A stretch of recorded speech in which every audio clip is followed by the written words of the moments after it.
All right, today we're tackling something huge. We're diving into this wild intersection of AI and biology, looking at how artificial intelligence is starting to, well, decode the very language of life. So let's just get right to it. Can ChatGPT, the AI that helps you with your emails, can it actually cure diseases? I mean, we're talking about cancer, Alzheimer's. It's this incredible thought, right? But as you can probably guess, the reality is, well, it's a lot more complicated than that. See, here's the thing. In medicine, pretty good is not good enough. It can actually be dangerous. If an AI suggests a protein structure that's just a little off or gets a gene location wrong, that's not a small mistake. That could literally throw years of research down the drain or, even worse, lead to really bad outcomes for patients. And this is exactly where these big, general-purpose AIs are hitting a brick wall. And that brick wall has a name: hallucination.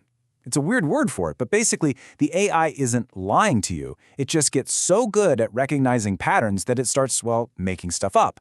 Plausible-sounding stuff, but totally wrong. It doesn't have a real understanding of the world. And this is the single biggest problem that scientists have to solve if we're ever going to use AI to really change biology. Okay, so how do we fix this? How do we solve AI's biology problem?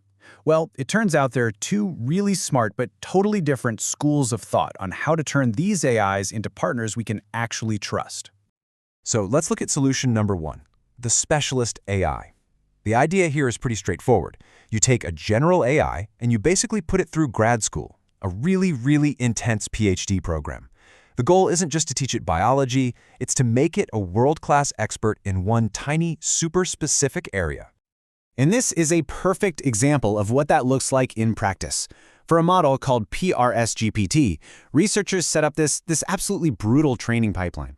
First, they gathered a huge curriculum, all these scientific papers, technical manuals, even code from GitHub.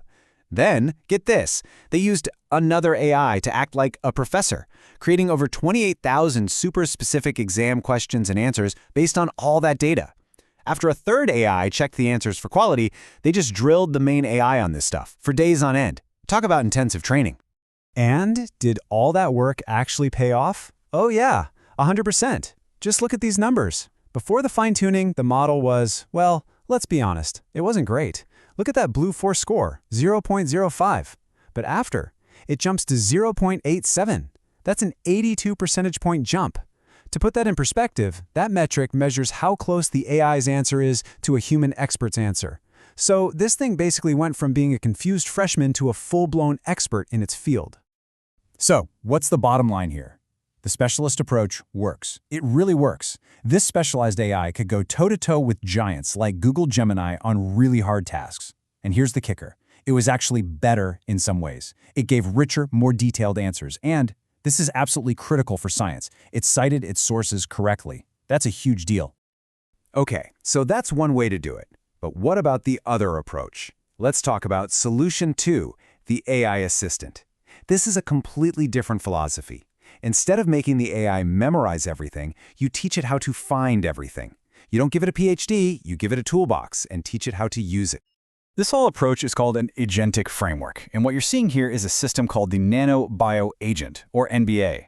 The best way to think about it is like this. The AI isn't the expert anymore. It's the project manager. It's the one who knows exactly which expert tool to use for which job.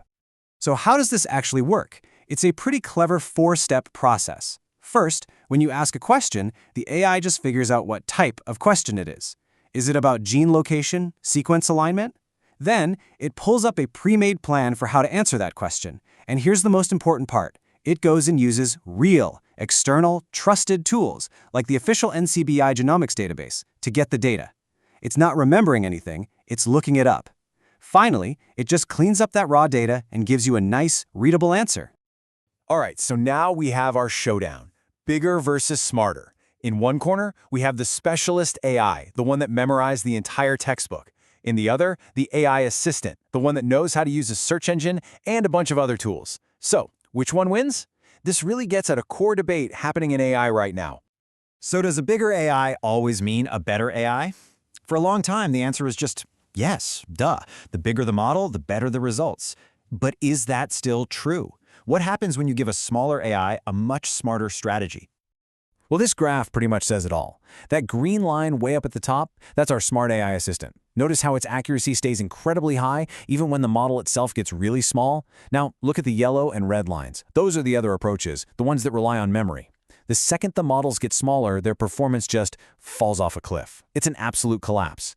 This is proof, right here, that having a smarter system can totally beat just having a bigger brain. And what does that smarter system get you? This: a 10 to 30 times reduction in how much computer power you need. I mean, that's not just a little better, that's a complete game changer. It fundamentally changes who can even do this kind of cutting-edge research. Basically, what this all means is that you can hit this incredible sweet spot. You can use a relatively small model, we're talking 7 to 10 billion parameters, and get accuracy that's just as good or even better than models 20 times its size. You don't need a giant data center anymore. This is huge. So let's zoom out. Where is all this going? These two ideas, the specialist and the assistant, they're more than just clever programming tricks. They represent two completely new ways of teaching AI to understand, well, maybe the most complex and important language in the universe.